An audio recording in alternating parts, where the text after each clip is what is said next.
Assalamualaikum warahmatullahi wabarakatuh. Shalom, Om Swastiastu, Namo Buddhaya, Salam Kebajikan. Perkenalkan, nama saya Hilda Restuyansa. Saya di sini sebagai peserta laser CPNS Kementerian Pekerjaan Umum di Direktorat Jalan Bebas Hambatan, Subdirektorat Pengadaan Tanah. Nah, di sini saya ingin memberitahukan nih terkait dengan profil instansi, tugas dan layanannya, serta refleksi diri Smart ASN di Direktorat Jalan Bebas Hambatan Kementerian Pekerjaan Umum ini.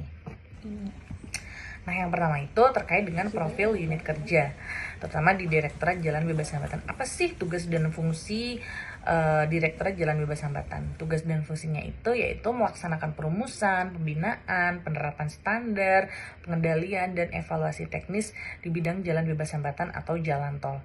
Nah, fungsi utamanya ini ada beberapa. Yang pertama yaitu perencanaan dan program jaringan jalan tol, kemudian pengadaan tanah untuk pembangunan jalan tol, kemudian pembangunan konstruksi dan pengendalian mutu, kemudian juga pengoperasian dan pemeliharaan jalan tol sesuai standar pelayanan minimal, evaluasi kinerja dan rekomendasi teknis, dan yang terakhir ada administrasi dan tata usaha internal direktorat.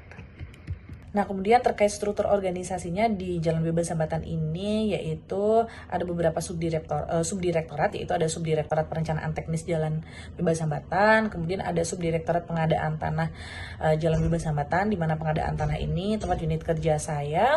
Kemudian ada Subdirektorat Pembangunan Jalan Bebas Hambatan, ada Subdirektorat Operasi dan Pemeliharaan. Nah, tugas dan layanan. Apa sih peran saya di Subdirektorat Pengadaan Tanah Jalan Bebas Hambatan? Nah, di sini saya sebagai penata laksana barang terampil. Peran utamanya itu yaitu mengelola administrasi dan penata usahaan BMN, kemudian mendukung proses inventarisasi pencatatan terkait dokumen pengadaan tanah, kemudian juga menjadi penghubung administrasi ya antara kegiatan teknis di lapangan dengan sistem tata kelola BMN Kementerian PU. Nah, layanannya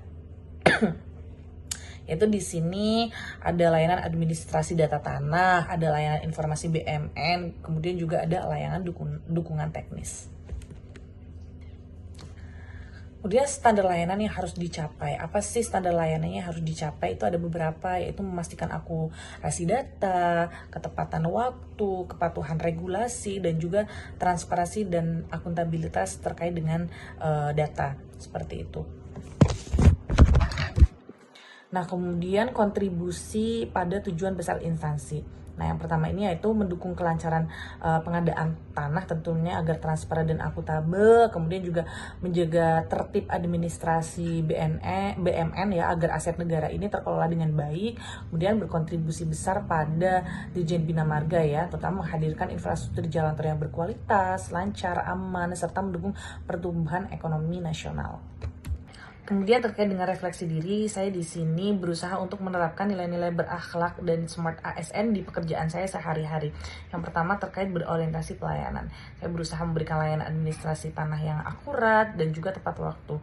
Kemudian terkait akuntabel, saya menjaga kerapian pencatatan BMN agar sesuai dengan peraturan dan bisa dipertanggungjawabkan. Kemudian terkait dengan kompeten, saya terus belajar memahami regulasi-regulasi pengadaan tanah dan juga regulasi pengelolaan BMN sehingga kualitas kerja semakin meningkat.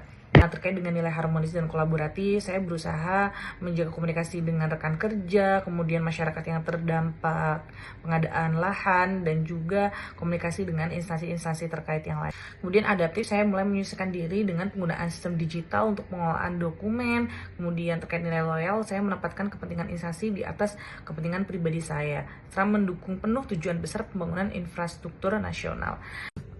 Nah, di sini yang masih perlu ditingkatkan yaitu saya harus lebih responsif lagi terhadap teknologi, harus aware terhadap penggunaan media digital yang terbaru, kemudian juga kolaborasi lintas tim harus makin ditingkatkan.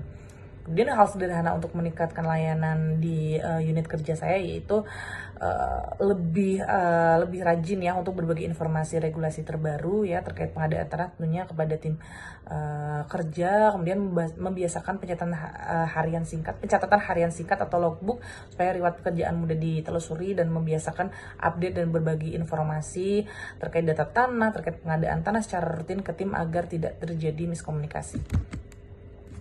Mungkin sekian terkait dengan profil instansi, tugas, dan fungsi sekaligus refleksi diri terkait dengan penerapan Smart ASN di lingkungan Direktorat Jalan Bebas Hambatan, Subdirektorat Pengadaan Tanah.